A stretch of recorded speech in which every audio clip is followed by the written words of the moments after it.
Hi, Belton ISD. My name is Matt Smith. I'm the superintendent of schools here, and thank you for joining in tonight. The purpose of this is to make sure that we talk a little bit about the challenge that we're faced in Belton ISD right now with COVID-19 and how we're working through things. Here's what I do know. It is a challenge for all of us. I understand that it's a challenge for families. I understand that it's a challenge for students. It's a challenge for our educators, and it's a challenge for our community members as a whole. But here's what I can also tell you is that through this inconvenient time, we're working together to figure out this uncharted territory.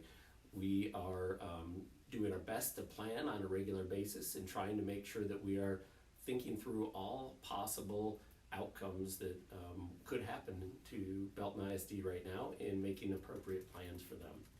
Please know in all of this, though, that our first priority is always on student safety, staff safety, and our community safety, and that we're trying to make sure that we're making decisions that are based on what is best for students. Again, purpose of this tonight is really to talk to you a little bit about what I know of the situation, what we're working on, and how we're going to continue to work through it. I have a team of people around me tonight, so you may hear some people that chime in with questions, and we will move forward from there.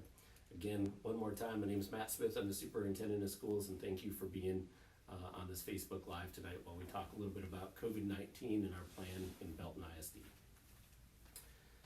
I think there are a couple questions that are coming into our school district that are pretty important for people and for me to talk a little bit about. The first one is about opening, and when are we going to reopen? Are we going to open next week?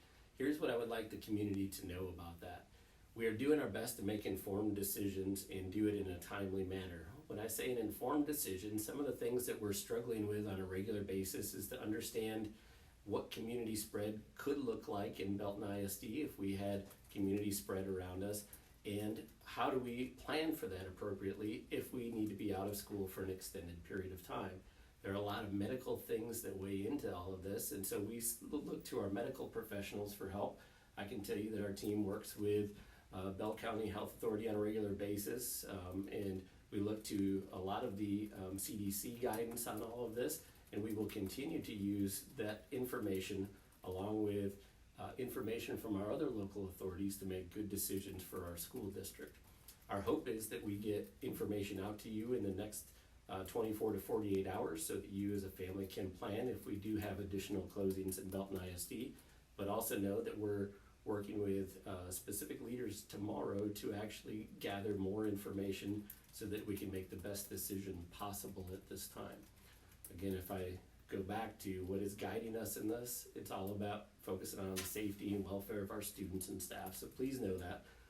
I also want you to know that we take these decisions very seriously. We understand that actually closing school puts an immense burden on families, while it also protects them and the students and the staff and their safety. And so working through all of that, please know that we don't take these decisions lightly. Again, we hope to have some information out to you in the next 24 to 48 hours about reopening next week. The next question that came in was about CDC guidance and how can we possibly talk about being open again with CDC guidance. I can saying that we should limit the number of people that gather. I can tell you that some of the CDC guidance that we got said that it did not apply to schools, and so that's when we dive a little bit deeper and ask other local health professionals and health authorities recommendations on all of this. We do use the CDC guidance. We will continue to use it, and we will continue to use other forms of input when we're making those decisions, so please stay tuned for that. If BISD reopens, can I keep my student home? I think that's on a lot of parents' minds right now and on the students' minds. Here's what I would say is that's a family decision. We want to make sure that you're able to make the best decision for you and your family, and when you ask about keeping your students home, what I want you to know is we want you to prioritize the health and safety of your students. If you don't feel like it is safe when we do reopen, to make sure that your student stays or comes to school, then please, by all means, keep your student home. We are working with Texas Education Agency, TEA, in trying to make sure we're getting clear guidance from them on funding impacts and attendance impacts and all of the impacts that we have to consider as a school district. But please know the number one thing that we want you to focus on and that we're focused on in all of this is the safety of students. So If you decide to keep your students home, if we do reopen, we support you fully in that. I know some people have also brought up things about truancy and truancy court, and our truancy officers going to be after us if we keep our kids home during this time. Here's what I can tell you is we're trying to coordinate throughout the state on making sure that we allow families to make the best decisions that they can for kids, while the school district is also making the best decisions for kids. We're not in school right now, so obviously truancy officers won't be looking for students who are not in attendance right now. As we make other decisions, if and when we do come back to school, we will be able to continue to work with those local authorities and throughout the state with those authorities to make sure that we are trying to support the family in their decisions regarding student attendance. I know one of the things that's on a lot of people's mind is activities for seniors and what that could look like. And I'll be real honest with you on this one. I can't predict the future at this time on this. I know that some school districts around the state and around the nation have said that they are closing indefinitely, and I don't think that we are at that point yet. I know that there are also big events that happen between now and the end of May when graduation occurs, and that's things like graduation and prom and all of those events. Here's what I can say is we will still go back to guidance from our local health authorities and any kind of county authorities to make sure that we are making the best decisions possible for students. I think that in any other situation, our community wouldn't want us to prioritize an event over student safety, and we'll keep that same mindset going.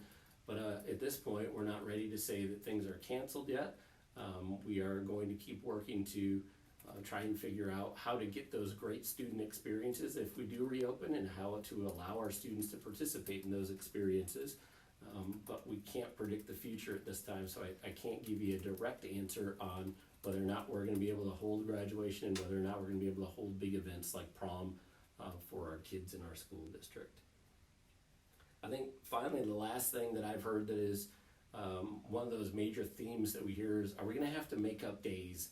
Here's what I know about all of this is that Texas Education Agency, TEA, is what provides us rules and regulations for the state of Texas regarding education.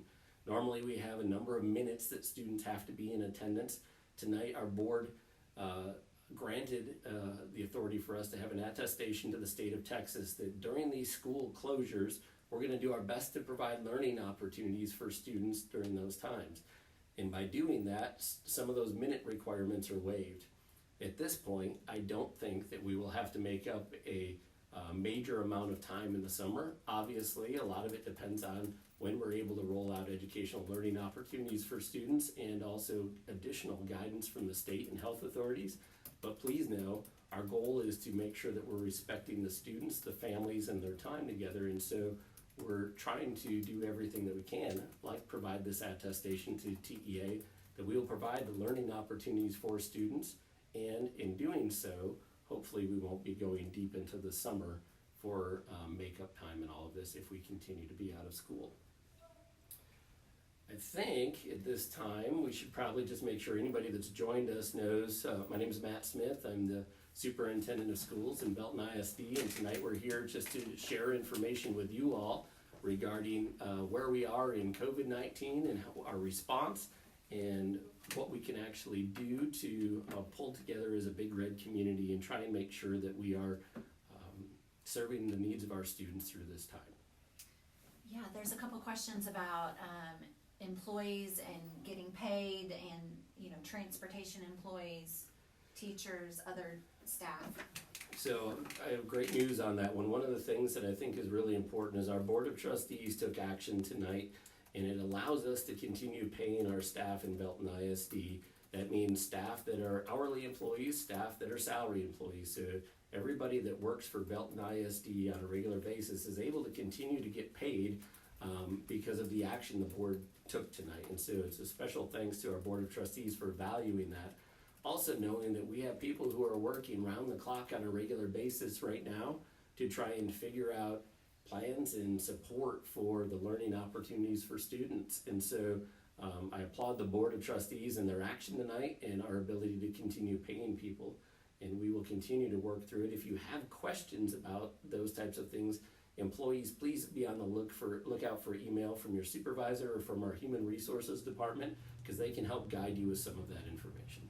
Yeah, some more clarification is being asked about two things. If you do have to reopen school, how do you practice social distancing in the classroom? And then more questions about virtual learning and what that would look like. Let me tackle the social distancing one first, because I'll be real honest, this is the hardest part, and I'll use the CDC guidance for as a piece of this information. CDC guidance that they put out, some of it said that when they were limiting gathering, it didn't mean limiting schools. Well, that's counterintuitive, because we know that having a bunch of kids in hallways and in cafeterias is a gathering of people, and a gathering of, in the case of Belton High School at this time, 3,000 people. So we are working through that guidance and trying to best understand that from a health professional, what that really means, because it does feel like sometimes as a school district we do get mixed messages on that. Please know that what we do is we take CDC guidance, we look for local health authority guidance and state health authority guidance, and also any county or town or city guidance that can be provided to us. So my job on a regular basis right now is honestly on the phone, talking to as many people as we can and getting that guidance so that we can make good decisions for kids.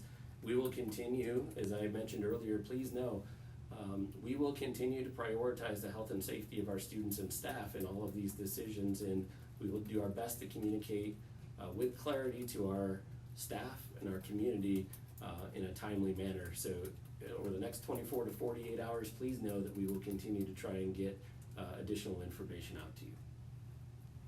Great. Do you want me to jump into the digital learning opportunity? Yes, digital learning. What will that look like? Online, printed materials? Some people don't have internet. Yeah, I think that's a great question, and I want to be really clear about something. When the question comes in about digital learning, it's going to look a lot different for a lot of people. Here's why. We do know that we serve families in Belton ISD that do not have internet access right now. So please know, and I mentioned this a little bit ago, is that we are doing everything we can to figure out how to get internet access to students, or the other part is how to get them learning materials and learning experiences that are not internet-based or a digital platform. So there's a balance in it all. I hear a lot of people talking about online learning and digital learning. Our job is to create learning experiences for each and every one of our students in our school district, and we want to make sure that we are turning over every rock and exploring every avenue in order to do that. So when the question comes, what is this really going to look like? Here's what I can honestly tell you. Since last Thursday, we have had people starting to talk on a regular basis about this. As this coronavirus really ramped up over the past week and a half, we pulled people in from their spring breaks to try and start to plan for some of these things. We are honestly still working through a plan, and I think it is much more of a challenge than just saying we're rolling out digital learning opportunities, because there are a lot of things to consider in all of that. But my assurance to you in this is that we are planning, and we're going to do our best to roll it out in a very timely manner, because if we go back to our core purpose in all of this, and that unity and purpose that we have of educating our students, we know that the sooner we can get things out to our community, the better. So please know that we are working on that diligently right now. Yeah, maybe ask if there's any more, what other kind of questions they're looking for. So I don't know if there are other things that the Big Red community would like to provide for us, or like me to clarify in this Facebook Live opportunity. Again, whole purpose of this tonight was to try and make sure that I'm communicating directly with our community and answering questions, trying to tell you what I know at this time, and trying to make sure that we open communication with our community. Yeah, some of our points, talking to principals for individual scenarios, medication. So absolutely, one of the things that is coming in is it's a realization, I think, by our community and by the state and the nation at this time, is schools are a lot more than just places where students go for learning. Mm-hmm. And some students receive medication, some students have individual needs, and they've worked out things with the school. If you have a student that needs medication that is at the school, or you have specific questions about your son or daughter and what was going on there at the school, please reach out to the campus principal. They are leaders in those schools, and they can help us figure out what we need to do to provide for your students at this time. AP classes, will they still be taking tests? What's going on? So I'll be real honest on this one. I think today we got information from the College Board. I think something was tweeted out earlier today from the College Board. I have not had time to read it yet. We are looking for some guidance. The last I heard, we were looking for some guidance from the College Board. College Board is who provides the AP testing opportunities for students. And we're looking for some guidance from them on what this could look like as the spring progresses. Stay tuned for that. What I can assure you is when we get additional information, we will post that on our website and make sure that we're using other platforms to get that out to you. I would also encourage you to go to the College Board website. My gut feeling tells me that you'll probably find some of that information on there right now. Great, and just reiterate about making a decision about next week. I think, timeline. yeah, I think one of the most important things that's on our community's mind right now is how do we make decisions? There are some school districts that have already said we're going to be out for an indefinite amount of time, that we're going to be out for another week, or that we're going back to school. Here's what I can tell you for our approach in Belton ISD is that we are using guidance from our health authorities and all of the information that we possibly can get to make a good decision for our school district. We anticipate having an answer for you in the next 24 to 48 hours about whether or not we believe that we need to continue staying out of school at this time to deal with this COVID-19 challenge that we're all facing. Yeah, can you address anything to parents with special needs children? So one of the areas that is near and dear to my heart, and I've said this numerous times in my time in Belton ISD just in the last 3 weeks, is that we need to focus on educating each and every student in our system. And so when the question comes in on how are we going to meet the needs of our students receiving special education services or our students with special needs, that's where our planning challenge becomes pretty complex. We are working real hard to make sure that there are materials and activities and supports that students can have when they are not in the school setting. We are also trying to figure out how that applies to students and their individual education plan or IEP and their specific goals that they are working on during the school year. Here's what I know about all of this is that one of the reasons I chose to come to Belton ISD is the heart that the teachers and the administrators have for each and every student in the system. I know that this is something that we're working hard on from a planning perspective, and I know that we have teachers who are already reaching out to help support some people just out of the goodness of their heart. And so please know that when we talk about a learning plan, we are talking about trying to meet the needs of each and every student, and that includes our students with special needs.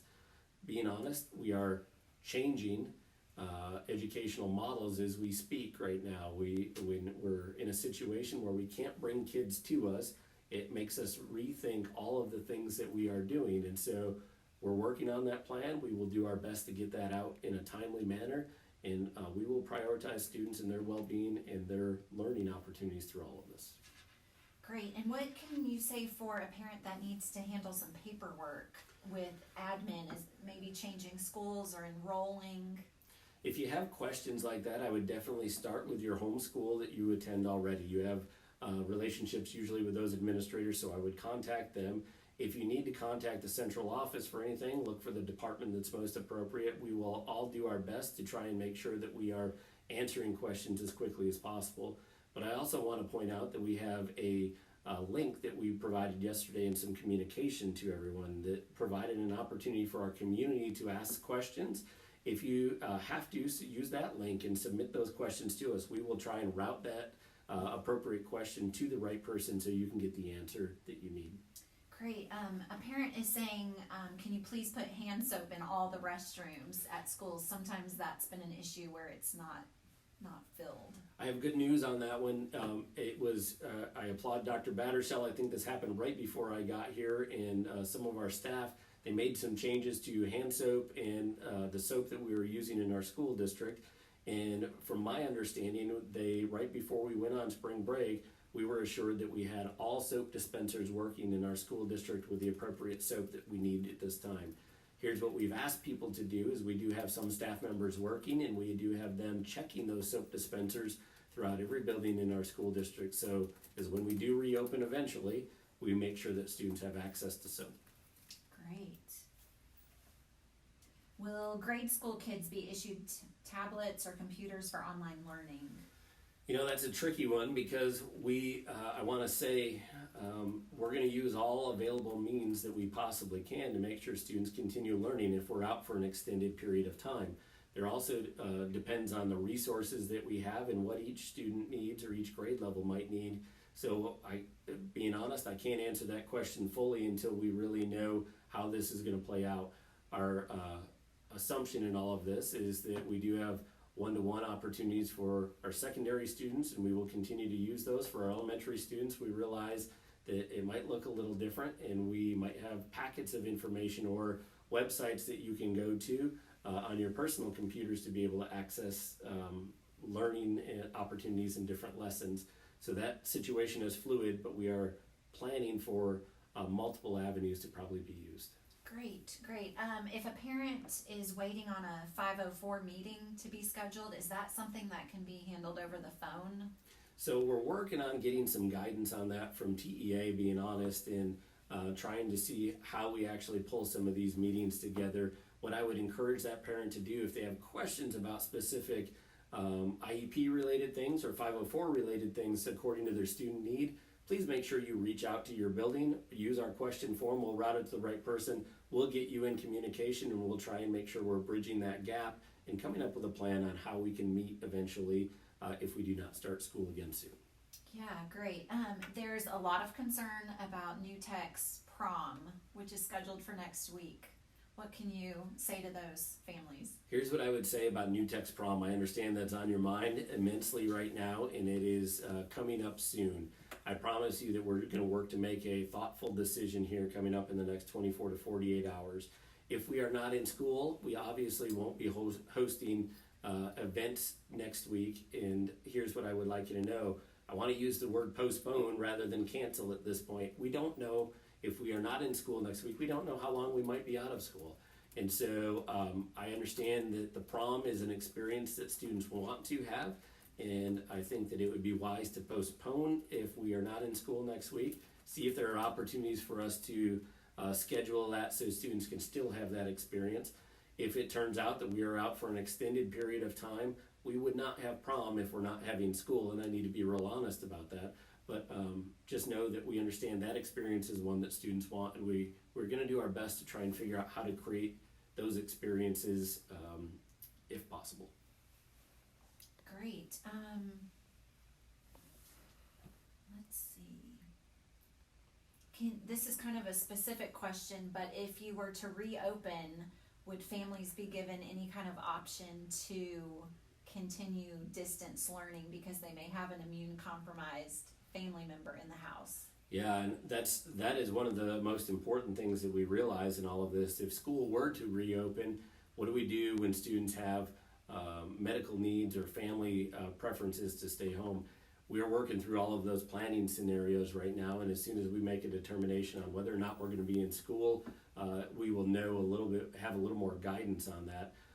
I would say this, that if you are concerned about your students' medical safety and all of this, we are going to continue to try and work out plans so students can continue learning.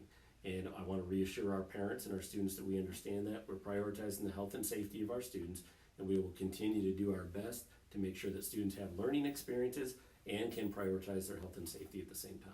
Okay, a couple more questions, and then I think we got to wrap it up. Okay. But if you have to go to virtual learning, distance learning, would that include just the core courses, or would that also include the arts and other subjects?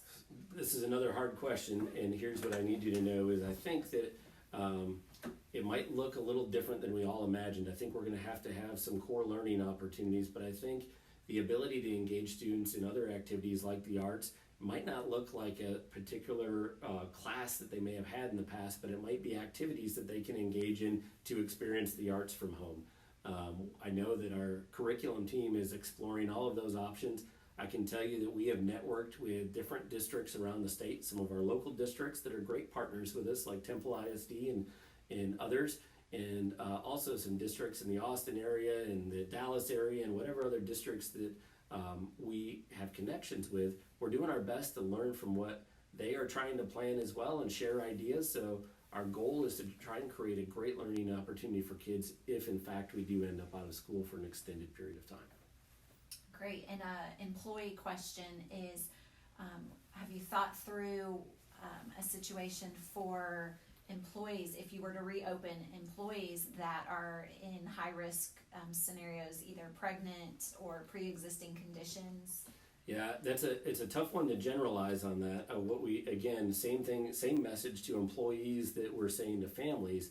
In situations where you are concerned about your health and safety and all of this, we want you to know that we're here to support you, and we ask you to reach out to HR and have conversations with them. I would wait just a little bit to see, are we going to be open on Monday or we're not going to be open on Monday?